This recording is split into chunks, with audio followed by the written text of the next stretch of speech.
Hi students, welcome to our channel physics concepts by Ali sir. ఈరోజు సెషన్లో మనము ఈ మారినటువంటి టెక్స్ట్ బుక్లో ఉన్నటువంటి ఈ పిఎస్ లెసన్లో నుంచేసి మనము ఫస్ట్ చాప్టర్ గురించి డిస్కస్ చేద్దాం. దాంట్లో మొట్టమొదటిది కెమికల్ రియాక్షన్స్ అండ్ ఈక్వేషన్స్. ఈ లెసన్లో బేసికల్గా ఒకసారి బ్రీఫ్గా ఈ టాపిక్లో మనం ఏమేమి డిస్కస్ చేస్తాం. ఫస్ట్ ఆఫ్ ఆల్ మనము కెమికల్ చేంజ్ గురించి, ప్రాపర్టీస్ ఆఫ్ కెమికల్ చేంజ్, ఆ తర్వాత ఒక కెమికల్ ఈక్వేషన్ని మనము ఎలా బ్యాలెన్స్ చేస్తామన్న దాని గురించి, ఆ తర్వాత 4 types of chemical changes, chemical combination, decomposition, దాంట్లో ఉన్న టైప్స్, మళ్ళీ డిస్ప్లేస్మెంట్, ఆ తర్వాత double displacement or double decomposition. ఈ 4 టైప్స్ ఆఫ్ కెమికల్ చేంజెస్తో పాటుగా మనము ఇంకా కొన్ని సబ్ టాపిక్స్, ఆ తర్వాత ఆక్సిడేషన్, రిడక్షన్, ఇంకా మనము కొరోషన్, ఆ తర్వాత ర్యాన్సిడిటీ, వీటన్నిటి గురించి డిస్కస్ చేస్తాం. సో మొట్టమొదట మనము ఈ కెమికల్ చేంజ్ అనే దాని గురించి డిస్కస్ చేద్దాం. దానికి ముందు మనం కొన్ని ఎగ్జాంపుల్స్ ద్వారా డిస్కస్ చేద్దాం. సో మొట్టమొదట మనం కనుక మిల్క్ని ఓపెన్ స్పేస్లో ప్లేస్ చేసినప్పుడు పర్టికులర్గా ఈ సమ్మర్లో ఆ మిల్క్ స్పాయిల్ అయిపోతాయి. ఆ తర్వాత మళ్ళీ మనము ఐరన్ నెయిల్స్ కనుక ఓపెన్ అట్మాస్ఫియర్లో పెడితే కొంతకాలం తర్వాత ఆ ఐరన్ నెయిల్స్ మీద ఒక లేయర్ అనేది ఫామ్ అవుతుంది, అని రస్టింగ్ అంటాం మనం. ఆ తర్వాత ఫెర్మెంటేషన్ ఆ ప్రాసెస్ ద్వారా గ్రేప్స్ అనేవి అక్కడ వైన్ లాగా తయారవుతాయి. దాంతోపాటుగా మనకి ఇట్లా కొన్ని కెమికల్ చేంజెస్ అనేవి మనం చుట్టూ చూస్తూ ఉంటాం. So what is the definition of a chemical change? ఏదైనా సరే ఒక చేంజ్లో న్యూ సబ్స్టాన్సెస్ న్యూ ప్రాపర్టీస్తో ఏర్పడితే అటువంటి వాటిని కెమికల్ చేంజ్ అని చెప్పేసి అనుకుంటాం. In any change it forms new substances with new properties. All apart from that one there is a change in the molecular form, then that change is called as a chemical change. అంటే chemical change జరగాలి అంటే ఏమేమి జరగాలి అంటే కనుక కొన్ని parameters అనేవి ఉంటాయి. దాంట్లో మొట్టమొదటిది మనం ఎగ్జాంపుల్స్ ద్వారా వీటిని డిస్కస్ చేద్దాం. దాంట్లో మొట్టమొదటి ఏంటంటే మనం ఇప్పుడు ఇక్కడ మొట్టమొదట ఒక మెగ్నీషియం రిబ్బన్ తీసుకుందాం. మెగ్నీషియం రిబ్బన్ తీసుకొని దాన్ని మనము ఒక శాండ్ పేపర్తో బాగా పైన వైప్ చేసి దాన్ని ఏం చేద్దాం అంటే బర్న్ చేద్దాం. బర్న్ చేసినప్పుడు మనకి ఒక వైట్ కలర్ యాష్ ఏర్పడుతుంది. ఇక్కడ న్యూ సబ్స్టాన్స్ అనేది ఏర్పడుతుంది. So this is the first property of first properties of chemical changes. So properties of chemical change. What are the properties of chemical change అంటే కనుక మనం వరుసగా ఏమేమి తీసుకోవచ్చు అంటే first of all new substance is forming. New substances are forming. New substances are forming. ఆ తర్వాత next దీంతో పాటుగా మనకి ఇంకా ఏమొస్తుంది అంటే కనుక మనం ఈసారి ఏం చేద్దామంటే ఏదైనా సరే ఒక టెస్ట్ ట్యూబ్ తీసుకుందాం. ఆ టెస్ట్ ట్యూబ్ తీసుకొని దాంట్లో ఒక జింక్ మెటల్ తీసుకొని దానికి కొంచెం యాసిడ్ యాడ్ చేద్దాం. దాంట్లో నుంచి హైడ్రోజన్ గ్యాస్ అనేది రిలీజ్ అవుతుంది. సో ఇక్కడ ఏమవుతుంది? సో ఈ కెమికల్ రియాక్షన్ అంటే కనుక ఏమవుతుంది, అది కెమికల్ చేంజ్ అంటే అక్కడ గ్యాస్ అనేది gas is evolving. Gas is evolving. So ఆ తర్వాత మళ్ళీ మనకి ఇంకా ఏంటి అంటే కనుక మనం ఏదైనా సరే టెస్ట్ ట్యూబ్ తీసుకొని దాంట్లో కొంచెము లైమ్ వాటర్ అంటే సున్నం నీళ్ళు తీసుకుందాం. సున్నం నీళ్ళు తీసుకొని దానికి కనుక మనం కొంచెం మళ్ళీ ఇంకా కొంత వాటర్ని కనుక యాడ్ చేసినట్టయితే లైమ్ అక్కడ ఏమవుతుంది అంటే కనుక ఆ టెస్ట్ ట్యూబ్ అనేది వామ్ అవుతుంది. అంటే అక్కడ ఏం జనరేట్ అయింది? హీట్ అనేది జనరేట్ అయింది. So heat is generated. So heat generated. ఆ తర్వాత మళ్ళీ మనం ఇంకా ఏం తీసుకోవచ్చు అంటే కనుక మనము ఒక టెస్ట్ ట్యూబ్లో పొటాషియం హైడ్రైడ్ తీసుకొని దానికి లెడ్ నైట్రేట్ని యాడ్ చేస్తే ఆ టెస్ట్ ట్యూబ్లో కింద డిజాల్వ్ కాకుండా ఒక ఇన్సాల్యుబుల్ సబ్స్టాన్స్ ఏర్పడుతుంది. అంటే ఒక ఇన్సాల్యుబుల్ సబ్స్టాన్స్ అంటే దాన్ని ప్రెసిపిటేషన్ అని చెప్పేసి కూడా మనం అనుకుంటాం. Precipitation is farming. సో ఇవన్నీ కూడా మనము దేని ప్రాపర్టీస్ అని తీసుకోవచ్చు? Precipitation is farming. సో ఇవన్నీ కూడా మనకి దేని ప్రాపర్టీస్? Chemical change. అంటే ఆ తర్వాత దీంతో పాటుగా ఇంకా ఏం జరగవచ్చు అంటే కనుక ఆ ఏర్పడిన న్యూ సబ్స్టాన్స్ యొక్క మాలిక్యులర్ ఫార్ములా కూడా చేంజ్ అవుతుంది. సో ఏదైనా సరే in any change a new substance is forming with new molecular formula and new properties, then such type of change is called it as a chemical change. So ఈ chemical change అనేవి మనకి in డీటెయిల్గా మనం ఇప్పుడు discuss చేద్దాం. So ఎన్ని types of chemical changes ఉంటాయి అన్నదాన్ని మనము బ్యాలెన్సింగ్ ఈక్వేషన్స్ ద్వారా బ్యాలెన్సింగ్ ఈక్వేషన్ డిస్కస్ చేసి దాని తర్వాత టైప్స్ ఆఫ్ కెమికల్ చేంజెస్ని డిస్కస్ చేద్దాం. ఎందుకంటే మనకి ఒకేసారి బ్యాలెన్సింగ్ ద కెమికల్ ఈక్వేషన్స్ తీసుకోకుండా టైప్స్ ఆఫ్ కెమికల్ చేంజెస్ తీసుకుంటే అక్కడ వచ్చేటువంటి ఈక్వేషన్స్ని బ్యాలెన్స్ చేయడం అన్నది ఎలా అన్నది మనకి తెలియదు అన్నట్టు. అందువల్ల మనం మొట్టమొదటి ఏం చేద్దాం అంటే కనుక ఇప్పుడు బ్యాలెన్సింగ్ ద కెమికల్ ఈక్వేషన్ గురించి డిస్కస్ చేద్దాం. So the first one, what is meant by A balancing chemical equation, దాని గురించినటువంటి కొన్ని బేసిక్స్ చూద్దాం. మొట్టమొదట మనం ఒక న్యూ వర్డ్ ఒకటి నేర్చుకుందాం. దాన్ని మనం chemical equation. What is meant by chemical equation? Chemical equation అంటే ఏంటి? కెమికల్ ఈక్వేషన్ దీనికి ఒక simple definition, symbolic representation.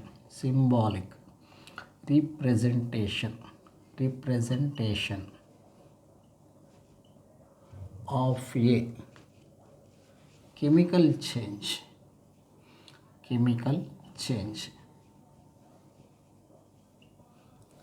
Symbolic representation of A chemical change is called as chemical equation.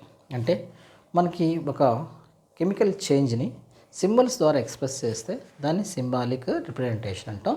దాన్ని మనం కెమికల్ ఈక్వేషన్ అని చెప్పేసి అనుకుంటాం. దీన్ని ఎలా అనేది మనం ఎగ్జాంపుల్ ద్వారా చూద్దాం. సో మొట్టమొదట మెగ్నీషియం తీసుకొని దాన్ని మనం గాల్లో మండించాం అనుకోండి, ఎయిర్లో దాన్ని మండించాం, అప్పుడు మనకి ఒక వైట్ యాష్ ఏర్పడుతుంది. దాన్ని మెగ్నీషియం ఆక్సైడ్ అని చెప్పేసి అనుకుంటాం. దాన్ని మనం ఎలా రాయాలి అంటే కనుక మనం ఏం తీసుకున్నాం అంటే కనుక మెగ్నీషియం తీసుకున్నాం. మెగ్నీషియం తీసుకుని దాన్ని మనం ఎక్కడ మండించాం? గాల్లో మండించాం. మెగ్నీషియము గాల్లో మండింది, ఇట్లా బర్న్ అయింది అంటే కనుక దేని ప్రెజెన్స్లో అది బర్న్ అవుతుంది? జనరల్గా మెనీ గ్యాసెస్ ఉంటాయి మనకి అట్మాస్ఫియర్లో, oxygen, nitrogen, carbon dioxide, hydrogen ఇవన్నీ ఉంటాయి. వీటన్నిటిలోకి వెళ్ళా అక్కడ బర్నింగ్కి సపోర్ట్ చేసేది oxygen. Oxygen is all the time supports the burning. అందులో మనం ఏం తీసుకోవాలి? ఆక్సిజన్ తీసుకోవాలి. So when magnesium is burned in air అంటే ఈ ఈక్వేషన్ రాసుకోవాలి, మెగ్నీషియం ప్లస్ ఆక్సిజన్.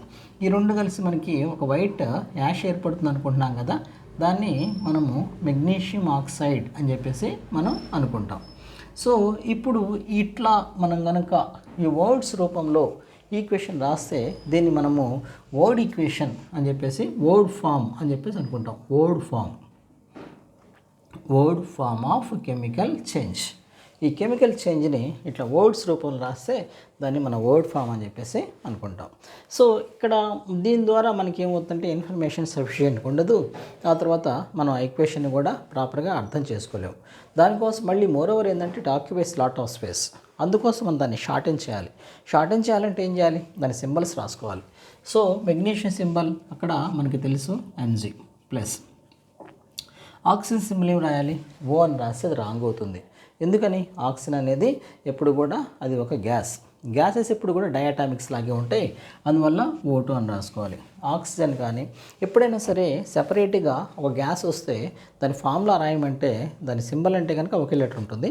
ఫార్ములా అంటే కనుక మోర్ దాన్ వన్ ఉంటే కనుక, అంటే సింబల్ అంటే ఆక్సిజన్ రాసుకుంటే సింబల్ ఏమో O అవుతుంది, ఫార్ములా ఏమో O2 అవుతుంది. హైడ్రోజన్ సింబల్ H అవుతుంది, ఫార్ములా ఏమో H2 అవుతుంది. ఇట్లా గ్యాసెస్ అన్నీ కూడా ఏమేం గ్యాసెస్ మనం ఇప్పుడు 7A గ్రూప్ ఎలిమెంట్స్ తీసుకున్నాం అనుకోండి, fluorine F2, chlorine Cl2, bromine Br2, iodine I2, యాసెటిన్ At2. దీంతో పాటుగా మళ్ళీ మనకి ఉన్నటువంటి నైట్రోజన్ N2 అని చెప్పేసి రాసుకోవాలి. సో ఇక్కడ మళ్ళీ కార్బన్ డయాక్సైడ్ అంటే అది కాంపౌండ్. మనం ఇప్పుడు ఎలిమెంట్స్ని దాని ఫార్ములాని మాత్రం డిస్కస్ చేస్తున్నాం. సో ఎలిమెంట్స్ రాసేటప్పుడు గ్యాసెస్ అయితే కనుక ఖచ్చితంగా డయాటామిక్సే రాయాల్సి ఉంటుంది. ఓకేనా? ఎందుకని? ఒక గ్యాస్ అనేది సింగిల్ ఎలిమెంట్గా ఎగ్జిస్ట్ కాలేదు. అది దాని ఎగ్జిస్టెన్స్ ఉండాలి అంటే దానికి ఏమవ్వాలి? ఇంకొక ఎలిమెంట్తో అది రియాక్ట్, ఐడెంటికల్ ఎలిమెంట్తో కానీ ఇంకొక అనదర్ ఎలిమెంట్తో కానీ రియాక్ట్ అయితే అప్పుడు దానికి ఎగ్జిస్టెన్స్ ఉంటుంది. గ్యాస్ ఎగ్జిస్ట్ కావాలంటే ఖచ్చితంగా అది ఏమి ఉండాలి? డై అటామిక్ అయి ఉండాలి. ఓకేనా? ఆ తర్వాత ఇప్పుడు మనం దాన్ని రాద్దాం ఇప్పుడు. సో ఇక్కడ O2 అని రాసాం. ఆ తర్వాత మెగ్నీషియం ఆక్సైడ్ అంటే కనుక MgO అని చెప్పేసి రాసుకోవాలి. ఇక్కడ ఒక డౌట్ రావచ్చు, మనం ఇక్కడ MgO అని ఎందుకు రాయాలి? Mg2O అని రాయొచ్చు కదా, లేకపోతే MgO2 అని రాయొచ్చు కదా. లేకపోతే కనుక Mg3O2 అని చెప్పేసి రాయొచ్చు కదా. అంటే కనుక ఇవేవి కూడా మనం రాయకూడదు. ఎందుకని? ఇప్పుడు మనం రాసేటువంటి కాంపౌండ్ అనేది మనము క్రాస్ మెథడ్ ద్వారా దాని వ్యాలెన్సీస్ని బేస్ చేసి రాసాం. ఫర్ ఎగ్జాంపుల్ ఇప్పుడు మెగ్నీషియం అటామిక్ నెంబర్ 12, దాని వ్యాలెన్స్ ఎంత అవుతుంది 2. ఆక్సిజన్ అటామిక్ నెంబర్ 8, దాని వ్యాలెన్స్ ఎంత అవుతుంది 2. ఈ రెండు క్యాన్సిల్ అయిపోయి మనకి ఇంకా ఏం మిగులుతుంది? మెగ్నీషియంలో ఒకటి, ఇక్కడ ఒకటి ఉంటుంది. ఈ రెండింటిని క్రాస్ చేస్తే మనకి MgO అని చెప్పేసి వస్తుంది. సో ఇట్లా ఎటువంటి కాంపౌండ్ అయినా రాయటానికి మన ఛానల్లో ఒక వీడియో ఉంది, how to right formula for any compound అని. ఆ వీడియోని ఒకసారి చూడండి, మీకు చాలా క్లియర్గా, క్రిస్టల్ క్లియర్గా మీరు మీ కెమిస్ట్రీ జర్నీ ఎంతవరకు అయితే ఉంటుందో అంతవరకు కూడా జర్నీకి ఆ పనికి వచ్చే విధంగా ఆ వీడియో ఉంటుంది. ఒకసారి గో త్రూ దట్. సో దాన్ని బేస్ చేసుకుని మనం మెగ్నీషియం ఆక్సైడ్ అని రాసాం.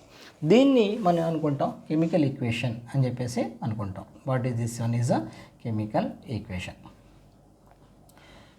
సో ఈ కెమికల్ ఈక్వేషన్ గురించి మనము ఇప్పుడు ఇంకొంచెం డిస్కస్ చేద్దాం. ఈ కెమికల్ ఈక్వేషన్ అంటే ఏంటి, ఆ తర్వాత దాని గురించి. కెమికల్ ఈక్వేషన్ అంటే ఏంటి అంటే మన symbolic representation of A chemical change. అంటే ఒక కెమికల్ చేంజ్ని ఈక్వేషన్స్ రూపంలో ఎక్స్ప్రెస్ చేస్తే అది కెమికల్ ఈక్వేషన్ అవుతుంది. సో ఇక్కడ సింబల్స్ రాసాం కదా. అయితే ఇప్పుడు ఈ ఈక్వేషన్ అనేది బ్యాలెన్స్ కాలేదు. బ్యాలెన్సింగ్ అంటే ఏంటి? ఇక్కడ మనం ఒక లాని ఫాలో అవ్వాలి, according to the law of conservation of mass. ఇవి నేచర్ రూల్స్, నేచర్లో ఉండేటువంటి రూల్స్. ఈ నేచర్ రూల్స్ని బేస్ చేసుకుని మనం మొత్తం అంతా కూడా యూనివర్స్ రన్ అవుతూ ఉంటుంది. సో ఆ నేచర్ రూల్ ప్రకారము మనకి ఇక్కడ దీని గురించి కొంచెం డిస్కస్ చేద్దాం. ఈ mass, what is meant by law of conservation of mass? Mass neither be created nor be destroyed. So otherwise then it can be transformed into one form into other form. Okay, ఇక్కడైతే మనం ఏం తీసుకుంటామంటే ఇక్కడ దానికి ఈ లా నేర్చుకోబోయే ముందు కొన్ని basic terms నేర్చుకుందాం. ఏదైనా ఒక కెమికల్ ఈక్వేషన్ ఉంటే కనుక ఇక్కడ మనకి మెగ్నీషియం అనేది ఆక్సిజన్తో ప్లస్ ద్వారా యాడ్ చేస్తున్నాం. అంటే ఇక ప్లస్ ఏమి ఎక్స్ప్రెస్ చేస్తుంది? ఈ రెండింటిని కంబైన్ చేస్తున్నామని ఉంటుంది. అసలు యారో మార్క్ దేని ఎక్స్ప్రెస్ చేస్తుంది అంటే కనుక చేంజ్. What change? ఎలా, ఏం మారుతుంది? ఈ యారో మార్క్ యారో మార్క్కి లెఫ్ట్ సైడ్ ఉండే వాటిని రియాక్టెంట్స్ అని చెప్పేసి అనుకుంటాం. రియాక్టెంట్స్. ఆ తర్వాత యారో మార్క్కి రైట్ సైడ్ ఉన్న వాటిని అనుకుంటాం అంటే కనుక ప్రొడక్ట్ అని చెప్పేసి అనుకుంటాం. ఓకేనా? సో ఈ రియాక్టెంట్స్ ప్రొడక్ట్స్గా మారటాన్ని మన యారో మార్క్ ద్వారా ఎక్స్ప్రెస్ చేస్తాం. సో క్వశ్చన్ ఈ విధంగా అడగవచ్చు. ఒకసారి చాలాసార్లు బిట్ అడిగారు. In any chemical reaction the arrow mark shows the change of reactants into the products. So ఈ ఈక్వేషన్స్లో రియాక్టెంట్స్ ఏమేమి ఉన్నాయి? Magnesium and oxygen. దీంట్లో ప్రొడక్ట్ ఏంటి? MgO, ఒకటే ప్రొడక్ట్ ఉంది. ఓకే, సో మనం ఇంకా ఎగ్జాంపుల్ తీసుకుందాం. ఒకవేళ ఇక్కడ C+O2 దట్ గివ్స్ CO2 అన్న అనుకోండి. ఇక్కడ కార్బన్ అనేది రియాక్ట్ అవుతుంది, ఆక్సిజన్ అనేది రియాక్ట్ అవుతుంది, రియాక్టెంట్. ఇక్కడ ఇదేమవుతుంది? ఇదేమో ప్రొడక్ట్. ఈ రెండింటి ఏమవుతాయి? రియాక్టెంట్స్ అవుతాయి. ఓకేనా? ఇట్లా రియాక్టెంట్స్ని, ప్రొడక్ట్స్ని మనం రాసుకోవచ్చు. ఇక్కడ రియాక్టెంట్స్, ప్రొడక్ట్స్ ఇట్లాగే ఉండొచ్చా అంటే చాలా రకాలుగా ఉండొచ్చు. ఫర్ ఎగ్జాంపుల్ మనం PbNO3 ట్వైస్ తీసుకుందాం. PbNO3 twice. దాని కనుక మనం హీట్ చేస్తే PbO plus NO2 plus O2 ఇట్లా ఒక ఈక్వేషన్ వచ్చింది అనుకోండి. దీన్ని ఏమంటాం? రియాక్టెంట్ అని చెప్పేసి అనుకుంటాం. ఇక్కడ రియాక్టెంట్ ఎన్నైనా ఉండొచ్చు, ప్రొడక్ట్స్ ఎన్నైనా ఉండొచ్చు. ఓకే, అయితే అల్టిమేట్గా అక్కడ కాన్సెప్ట్ ఏంటి? యారో మార్క్ ఉంది కదా, ఆ యారో మార్క్కి లెఫ్ట్ సైడ్ ఉండే వాటన్నిటిని రియాక్టెంట్ అనుకుంటాం, రైట్ సైడ్ ఉండే వాటన్నిటిని కూడా ప్రొడక్ట్ అనుకుంటాం. అది ఒక నెంబరా, ఒక కాంపౌండా, 2 కాంపౌండా, మల్టిపుల్ కాంపౌండ్సా అనేది సెకండరీ. అది only thing is that has to be left side of the arrow mark reactant, right side of the arrow mark product. ఇప్పుడు మన law of conservation of mass తీసుకుందాం. According to the law of conservation of mass of the reactants must be equal to the mass of the products. అంటే reactant side ఎన్నైతే mass ఉందో, ఎంతైతే mass ఉందో product side కూడా అంతే mass ఉండాలి. అలా మాస్ ఉంటే ఆ ఈక్వేషన్ అనేది బ్యాలెన్స్డ్. అలా ఈక్వేషన్ అలా బ్యాలెన్స్గా లేకపోతే అప్పుడు మనం ఆ ఈక్వేషన్ బ్యాలెన్స్ చేయాలి. ఇట్లాంటి అన్బ్యాలెన్స్డ్ ఈక్వేషన్ని స్కెలిటల్ ఈక్వేషన్ అని చెప్పేసి అంటారు. సో ఇది what is meant by skeletal equation. Unbalanced ఈక్వేషన్ని మనం అనుకుంటాం. ఏదైనా సరే ఈక్వేషన్ బ్యాలెన్స్ కాకుండా ఉంటే దాన్ని మనం అనుకుంటాం స్కెలిటల్ ఈక్వేషన్ అని చెప్పేసి అనుకుంటాం. మనకి ఆ ఈక్వేషన్ బ్యాలెన్స్డా అన్బ్యాలెన్స్డా అనేది ఎలా తెలుస్తుంది అంటే కనుక మనం ఇప్పుడు ఒక ప్రొసీజర్ ఫాలో అవ్వాలి. దీనికోసం మొట్టమొదట ఇక్కడ రియాక్టెంట్ సైడ్ మెగ్నీషియం చూడండి, మెగ్నీషియం ఇట్లా మెగ్నీషియం ఉంది. ఆ తర్వాత ఇక్కడేమో ఆక్సిజన్ ఉంది. సో దీంట్లో మెగ్నీషియమ్స్ ఎన్ని ఉన్నాయి, దీంట్లో ఆక్సిజన్స్ ఎన్ని ఉన్నాయి తెలుసుకోవాలంటే దీన్ని ఇక్కడ సబ్స్క్రిప్ట్ అంటాం. ఈ నెంబర్ని ఏమనుకుంటాం సబ్స్క్రిప్ట్. సో ఈ సబ్స్క్రిప్ట్ ఎంత అన్నది మనం చూసుకోవాలి. ఇక్కడ మెగ్నీషియం సబ్స్క్రిప్ట్ ఏమీ లేదు కాబట్టి 1 అనుకోవచ్చు. సో మెగ్నీషియమ్స్ రియాక్టెంట్ సైడ్ ఎన్ని ఉన్నాయి 1 ఉంది.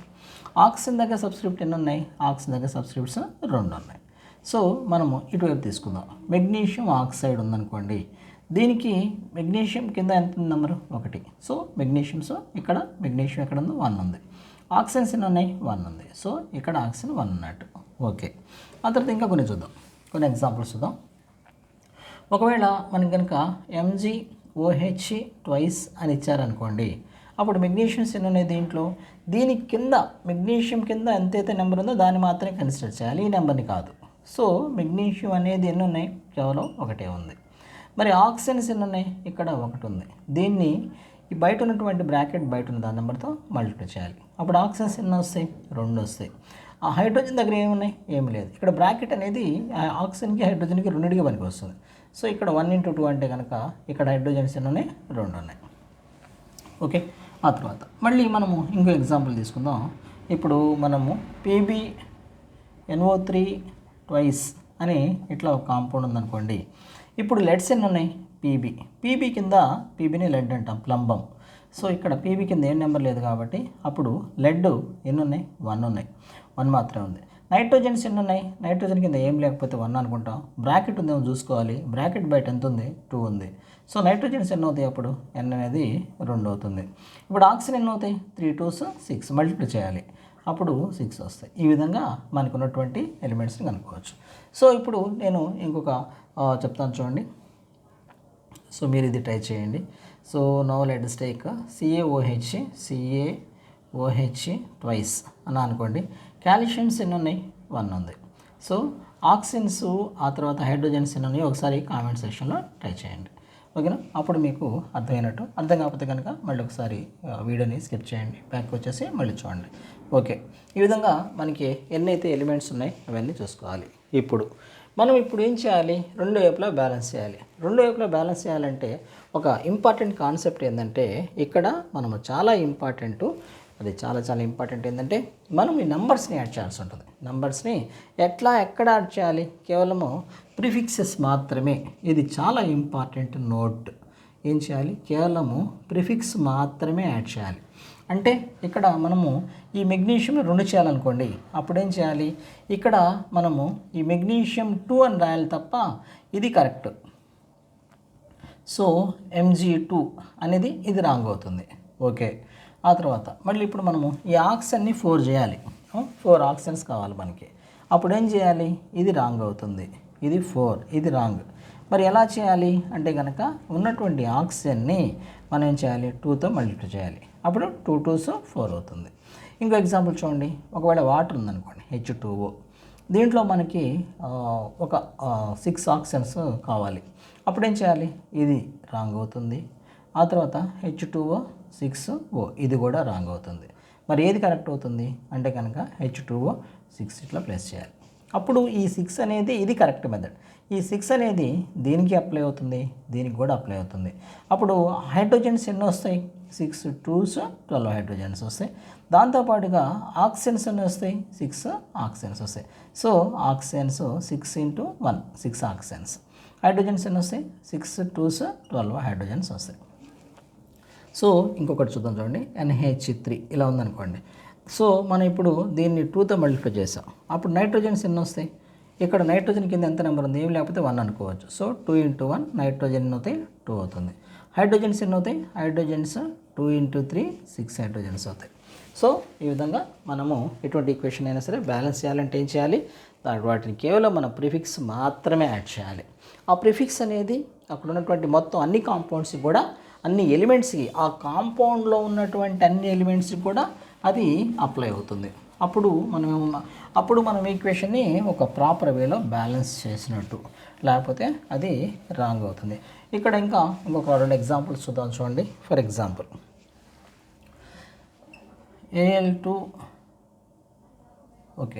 AlOH థ్రైస్ తీసుకుందాం. దీంట్లో మనము 5 అల్యూమినియంస్ 5 రాసాం. ఇప్పుడు వరుసగా ఒక్కొక్క ఎలిమెంట్కి ఎన్ని ఆటమ్స్ ఉన్నాయో చూద్దాం.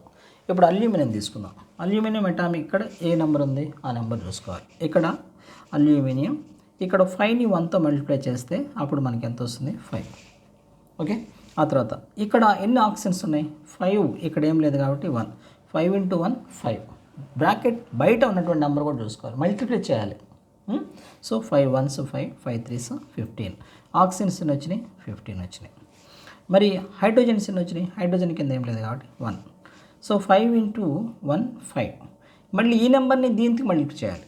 సో అప్పుడు ఆ హైడ్రోజన్ ఎంత వస్తుంది? సో అది 15 అవుతుంది. Got it? సో మనం ఈ విధంగా బ్యాలెన్స్ చేయాలి తప్ప మనము ఇది కరెక్ట్, మరి ఏది రాంగ్ అవుతుంది? AL. మన ఎయిమ్ ఏంటి అంటే కనుక మనకి 15 ఆక్సిజన్స్ రావాలి. సో మనము ఇక్కడ 15, సో ఈ మధ్యలో 15 అని పెడితే ఇది రాంగ్ అవుతుంది. అలా కాకుండా AL మధ్యలో మనకి 5 పెట్టేస్తే ఇది కూడా రాంగ్ అవుతుంది. ఎందుకని? ఇవన్నీ కూడా సాధ్యం కావు. ఇప్పుడు MgO ఉంది. ఇంకో ఎగ్జాంపుల్ తీసుకున్నాం. మనకి ఇక్కడ 5 ఆక్సిజన్స్ కావాలి. సో అప్పుడు ఏం చేయాలి? ఇక్కడ ప్లేస్ చేస్తే ఈ 5 అనేది మెగ్నీషియన్స్ ఎన్ని అవుతాయి? అప్పుడు ఇక్కడ ఏం లేదు కాబట్టి మెగ్నీషియం 5. ఇక్కడ ఆక్సిజన్స్ ఎన్ని అవుతాయి? ఆక్సిజన్స్ 5 అవుతాయి. ఇది కరెక్ట్. మరి ఏం రాంగ్ అవుతుంది? MgO5. ఇది రాంగ్ అవుతుంది. ఇంకా ఏం రాంగ్ అవుతుంది? MgO5. ఇటువంటి కాంపౌండ్స్ అనేవి ఎగ్జిస్ట్ కావు. ఓకేనా? సో అల్టిమేట్గా ఒకటే కాన్సెప్ట్ ఏంటి? మన నెంబర్ని యాడ్ చేయాలి అంటే ఏం చేయాలి? కేవలం ప్రిఫిక్స్ మాత్రమే యాడ్ చేయాలి తప్ప మనము మిగిలినవి కూడా యాడ్ చేయకూడదు. ఓకేనా? రైట్. మనం ఇప్పుడు ఈ ఈక్వేషన్ని ఎలా బ్యాలెన్స్ చేస్తారో చూద్దాం. దీన్ని మనం ట్రయల్ అండ్ ఎర్రర్ మెథడ్ అని చెప్పేసి అనుకుంటాం. That's the name of this method is trial and error method. ఈ ట్రయల్ అండ్ ఎర్రర్ మెథడ్లో మనం ఏం చేద్దాం? ఈ ఈక్వేషన్ని ట్రయల్ అండ్ ఎర్రర్ మెథడ్లో ఈ ఈక్వేషన్ని బ్యాలెన్స్ చేద్దాం. దీనికోసం మనకి ఏం చేద్దామంటే దీన్ని ఒకసారి మిమ్మల్ని ఇది ప్రాసెస్ కూడా రాయమంటారు. ఓకే, 4 మార్క్స్ రావచ్చు, 8 మార్క్స్ రావచ్చు. ఎలా బ్యాలెన్స్ చేస్తారు? డైరెక్ట్గా బ్యాలెన్స్ చేయొచ్చు, అది తర్వాత చూద్దాం. మొట్టమొదటి కనుక ప్రాసెస్ కూడా చూద్దాం. దానికోసం మొట్టమొదటి ఏం చేయాలి? ఒక టేబుల్ రాసుకోవాలి. దాంట్లో మొట్టమొదట నేమ్ ఆఫ్ ద ఎలిమెంట్, ఆ తర్వాత సో ఇక్కడ ఉన్నటువంటి రియాక్టెంట్స్ రాసుకోవాలి. ఆ తర్వాత ప్రొడక్ట్స్ రాసుకోవాలి. ఈ విధంగా రాసుకున్న తర్వాత ఈ ఈక్వేషన్లో చూడండి, reactants name of the elements ఏమున్నాయి? అటు లెఫ్ట్ సైడ్ కానీ రియాక్టెంట్ సైడ్ కానీ ప్రొడక్ట్ సైడ్ కానీ ఉన్న ఎలిమెంట్స్ రాసుకోండి. నేమ్ ఆఫ్ ద ఎలిమెంట్ ఇక్కడ ఏమవుతుంది? మెగ్నీషియం ఉంది. దీంతో పాటుగా ఏముంది? ఆక్సిజన్ ఉంది. ఓకేనా? కేవలం సింబల్స్ మాత్రమే రాయండి. రియాక్టెంట్ సైడ్ మెగ్నీషియన్స్ ఎన్ని ఉన్నాయి? ఇక్కడ ఈ నెంబర్ చూసుకుంటాం కదా, మెగ్నీషియం కింద ఏ నెంబర్ లేదనుకుంటే మనం ఏమనుకోవచ్చు? మెగ్నీషియం రియాక్టెంట్ సైడ్ 1 ఉంది. ప్రొడక్ట్ సైడ్ ఎంత ఉంది? ఇక్కడ కూడా ఏం లేదు కాబట్టి 1 ఉంది. ఆక్సిజన్స్ రియాక్టెంట్ సైడ్ ఎన్ని ఉన్నాయి? ఇక్కడ చూడండి నెంబర్ 2 ఉన్నాయి, అందులో 2 రాసుకుంటాం. ఇక్కడ 1 ఉంది. సో మనం ఇప్పుడు అబ్జర్వ్ చేస్తే మనకి రియాక్టెంట్ సైడు మెగ్నీషియం 2 కూడా ఈక్వల్గా ఉన్నాయి. అంటే ఇది magnesium law of conservation of మాస్ని అది ఒబే చేస్తుంది. మరి what about oxygen? Reactant side 2 ఉన్నాయి, కానీ ప్రొడక్ట్ సైడ్ ఎన్ని ఉన్నాయి? 1 ఉంది. అందువల్ల మనం ఏం చేయాలి? ఈ ఆక్సిజన్ని బ్యాలెన్స్ చేయాలి. దానికోసం మొట్టమొదటి ఏం చేయాలి? ఇక్కడ 2తో మల్టిప్లై చేయాలి. అప్పుడు ఈక్వేషన్ ఎలా మారుతుంది? దేన్ని మనము మల్టిప్లై చేస్తున్నాం అంటే కనుక ఆక్సిజన్ మల్టిప్లై చేస్తున్నాం. ఆక్సిజన్ మల్టిప్లై చేస్తున్నాం అని చెప్పేసి ఇప్పుడు ఈక్వేషన్ ఎట్లా టర్న్ అవుతుందో చూద్దాం. Mg + O2 that gives 2MgO అని రాయాలి తప్ప ఇది కరెక్ట్ అవుతుంది. మన ఆక్సిజన్ కదా బ్యాలెన్స్ చేస్తుంది అని చెప్పేసి Mgకి 2O అని కానీ MgO2 అని కానీ రాయకూడదు. ఓకేనా? ఇవన్నీ కూడా 2 నాట్ యాక్సెప్టెడ్. ఇది రాంగ్ అవుతుంది. ఓన్లీ ప్రిఫిక్స్ మాత్రమే యాడ్ చేయాలి. ఇప్పుడు ఈ ప్రిఫిక్స్ యాడ్ చేసినప్పుడు కొన్ని చేంజెస్ వస్తాయి. మళ్ళీ ఇక్కడ చూడండి, మళ్ళీ ఇంకొకసారి ఈక్వేషన్ రాసుకోండి. So name of the element name of the element, ఆ తర్వాత రియాక్టెంట్ ప్రొడక్ట్ అని రాసుకుందాం. మెగ్నీషియం ఆక్సిజన్ ఉన్నాయి. ఓకేనా. ఇప్పుడు చూడండి మార్నింగ్ ఈక్వేషన్ ప్రకారం రాద్దాం. రియాక్టెంట్ సైడ్ మెగ్నీషియం ఉన్నాయి, ఒకటే ఉంది. So reactant side 1. Product side ఎన్ని ఉన్నాయి? 2 ఉన్నాయి. ఓకేనా, 2 ఉన్నాయి. ఆక్సిజన్స్ రియాక్టెంట్ సైడ్ ఎన్ని ఉన్నాయి? 2 ఉన్నాయి. Okay, oxygens sorry oxygen reactant side 2 ఉన్నాయి. ప్రొడక్ట్ సైడ్ ఎన్ని ఉన్నాయి? ఈ 2 దీనికి కూడా అప్లై అవుతుంది కదా, అందువల్ల అక్కడ 2. మళ్ళీ ఇప్పుడు ఏది ఇంబ్యాలెన్స్ అయింది? మెగ్నీషియం బ్యాలెన్స్ అయింది. అప్పుడు మనం ఏం చేయాలి? ఎన్ని ఉన్నాయి? ఎన్ని కావాలి? 2 కావాలి. సో దీన్ని 2తో మల్టిప్లై చేయండి. అప్పుడు ఈక్వేషన్ మళ్ళీ ఎలా మారుతుంది? మెగ్నీషియంకి మనము ప్రిఫిక్స్ యాడ్ చేసాం 2, అవునా. ఇక్కడ 2 ప్రిఫిక్స్ యాడ్ చేసాం ప్లస్ ఆ తర్వాత ఇంకేం ఈక్వేషన్ ఉంది? O2. సో O2 ఆ తర్వాత ఇక్కడ మళ్ళీ మనకి ఈక్వేషన్ ఏముంది? 2MgO. దీన్ని మనం బ్యాలెన్స్డ్ ఈక్వేషన్ అని చెప్పేసి అనుకోవచ్చు. ఎలా అనుకోవచ్చు అంటే కనుక రియాక్టెంట్ సైడ్ ఎన్ని మెగ్నీషియమ్స్ ఉన్నాయి? 2 మెగ్నీషియమ్స్ ఉన్నాయి. ప్రొడక్ట్ సైడ్ ఎన్ని మెగ్నీషియమ్స్ ఉన్నాయి? 2 మెగ్నీషియమ్స్. ఇక్కడ 1 ఉంది, ఏం లేకపోతే ఏం లేకపోతే 1 అనుకోవచ్చు కదా, 2. ఆక్సిజన్స్ రియాక్టెంట్ సైడ్ ఎన్ని ఉన్నాయి? 2 ఉన్నాయి. ప్రొడక్ట్ సైడ్ కూడా 2 ఉన్నాయి. So this is a balanced equation. Okay right. మనము ఇప్పుడు ఇంకొక ఈక్వేషన్ని తీసుకుందాం. సో ఈ విధంగా ఎటువంటి కాంప్లికేటెడ్ ఈక్వేషన్ అయినా సరే మనము బ్యాలెన్స్ చేయొచ్చు. దానికోసం మనం ఏం చేయాలి? టేబుల్ రాసుకోవాలి. టేబుల్ రాసుకొని నేమ్ ఆఫ్ ద ఎలిమెంటు, దాంతోపాటుగా అక్కడ ఉన్నటువంటి రియాక్టెంట్ సైడు, ప్రొడక్ట్ సైడు ఉన్నటువంటి ఎలిమెంట్స్ ఎన్ని ఉన్నాయో అవి మనం రాసుకుంటే దాన్ని బట్టి మనం ఏం చేయొచ్చు అంటే మన ఈక్వేషన్ని బ్యాలెన్సా కాదా అని చెప్పి చూసుకోవచ్చు. సో ఇంకా ఎగ్జాంపుల్ చూద్దాం. సో బ్యాలెన్స్ మొట్టమొదట ఇంకో ఎగ్జాంపుల్ తీసుకుందాం. సింపుల్ ఎగ్జాంపుల్ తీసుకుందాం. Hydrogen reacting with water, hydrogen plus water that gives hydrogen plus oxygen, hydrogen plus oxygen that gives water. So మీకు బేసికల్గా ఏంటంటే కొన్ని కాంపౌండ్స్ కూడా తెలిసి ఉండాలి. సో కొన్ని వాటర్ ఫార్ములా, వాటి ఫార్ములాస్ తెలిసి ఉండాలి. ఇంతకుముందు మనం చెప్పుకున్నాం హైడ్రోజన్కి H రాయాలా, H2 రాయాలా అంటే కనుక హైడ్రోజన్ అనేది ఏంటి? గ్యాస్. గ్యాసెస్ అనేవి ఎలా ఎగ్జిస్ట్ అవుతాయి? డయాటామిక్స్. అందులో H అని రాయకూడదు, H2 అని రాసుకోవాలి. ఓకేనా. మళ్ళీ ఇప్పుడు ఆక్సిజన్ ఏమని రాయాలి? O2. వాటర్ ఫార్ములా ఏంటి? H2O. సో మినిమం కొన్ని కాంపౌండ్స్ ఖచ్చితంగా మీకు తెలిసి ఉండాలి, లేకపోతే కనుక ఈక్వేషన్ బ్యాలెన్స్ చేయడం కష్టం అవుతుంది. వర్డ్ ఈక్వేషన్స్ ఇస్తారు ఎగ్జామ్లో, most of the cases word equation ఇచ్చేసి దాన్ని బ్యాలెన్స్ చేయమంటారు. దీన్ని మనం ఏం చూద్దాం. ఇక్కడ మొట్టమొదట నేమ్ ఆఫ్ ద ఎలిమెంట్ తీసుకుందాం. నేమ్ ఆఫ్ ద ఎలిమెంట్, ఆ తర్వాత ఏం తీసుకోవాలి? రియాక్టెంట్, ఆ తర్వాత ఇంకా ఏం తీసుకోవాలి? ప్రొడక్ట్. ఈ విధంగా తీసుకున్న తర్వాత ఏమేమి ఎలిమెంట్స్ ఉన్నాయి? ఇక్కడ హైడ్రోజన్ ఉంది, ఇక్కడ ఆక్సిజన్, ప్రొడక్ట్ సైడ్ కూడా అవే ఉంటాయి. ఓకేనా. ఎందుకంటే ఈ 2 కంబైండ్ అయ్యి ఇక్కడ new substances farming with same elements. New elements create కావు, అది against to the law of conservation of mass. ఓకేనా. సో ఇక్కడ మళ్ళీ బోత్ సైడ్స్ అవే ఎలిమెంట్స్ ఉంటాయి. రియాక్టెంట్ సైడ్ హైడ్రోజన్స్ ఎన్ని ఉన్నాయి? 2 ఉన్నాయి, అవునా. ఇక్కడ రియాక్టెంట్ సైడ్ 2. ప్రొడక్ట్ సైడ్ ఎన్ని ఉన్నాయి? ప్రొడక్ట్ సైడ్ కూడా 2 ఉన్నాయి. ఓకే. ఆక్సిజన్స్ రియాక్టెంట్ సైడ్ ఎన్ని ఉన్నాయి? 2 ఉన్నాయి. ప్రొడక్ట్ సైడ్ ఎన్ని ఉన్నాయి? ఇక్కడ ఏం లేకపోతే 1 అనుకోవచ్చు కదా. సో 1 ఉంది. మనం ఇప్పుడు ఏది hydrogen law of conservation of మాస్ని ఫాలో అవుతుంది. Both sides same number of hydrogens ఉన్నాయి. ఆక్సిజన్ వచ్చేటప్పటికల్లా రియాక్టెంట్ సైడ్ 2 ఉన్నాయి, ప్రొడక్ట్ సైడ్ 1 ఉంది. సో మనం ఏది బ్యాలెన్స్ చేయాలి? ఆక్సిజన్ బ్యాలెన్స్ చేయాలి. సో ఏం చేయాలి? ప్రొడక్ట్ సైడ్ ప్రిఫిక్స్ 2ని యాడ్ చేయాలి. ఓకేనా.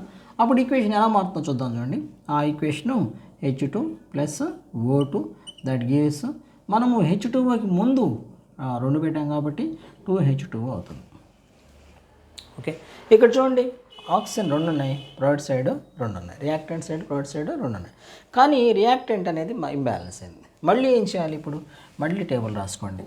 So name of the element, so name of the element, ఆ తర్వాత reactant side product side. Name of the element ఏమున్నాయి అవి మొత్తం రాసుకోండి. మళ్ళీ hydrogen oxygen. Reactant side hydrogens ఎన్ని ఉన్నాయి? 2 ఉన్నాయి. ప్రొడక్ట్ సైడ్ ఎన్ని ఉన్నాయి? 2 2s 4 ఉన్నాయి హైడ్రోజన్స్, అవునా. దీన్ని 2ని దీంతో మల్టిప్లై చేయాలి కదా, 2 2s 4. రియాక్టెంట్ సైడ్ ఆక్సిజన్స్ ఎన్ని ఉన్నాయి? 2 ఉన్నాయి. ప్రొడక్ట్ సైడ్ ఎన్ని ఉన్నాయి? 2 × 1 కదా, అందువల్ల 2 × 1 అంటే 2 అవుతుంది. మళ్ళీ ఏం ఇంబ్యాలెన్స్ అయినాయి అంటే కనుక హైడ్రోజన్స్ ఇంబ్యాలెన్స్ అయినాయి. ఎటువైపు ఇంబ్యాలెన్స్ అయినాయి అంటే కనుక రియాక్టెంట్ సైడ్ రెండే ఉన్నాయి. అందువల్ల మనం ఏం చేయాలి, ఇక్కడ ఇంటూ మనము దీన్ని 2 పెట్టి మల్టిప్లై చేయాలి.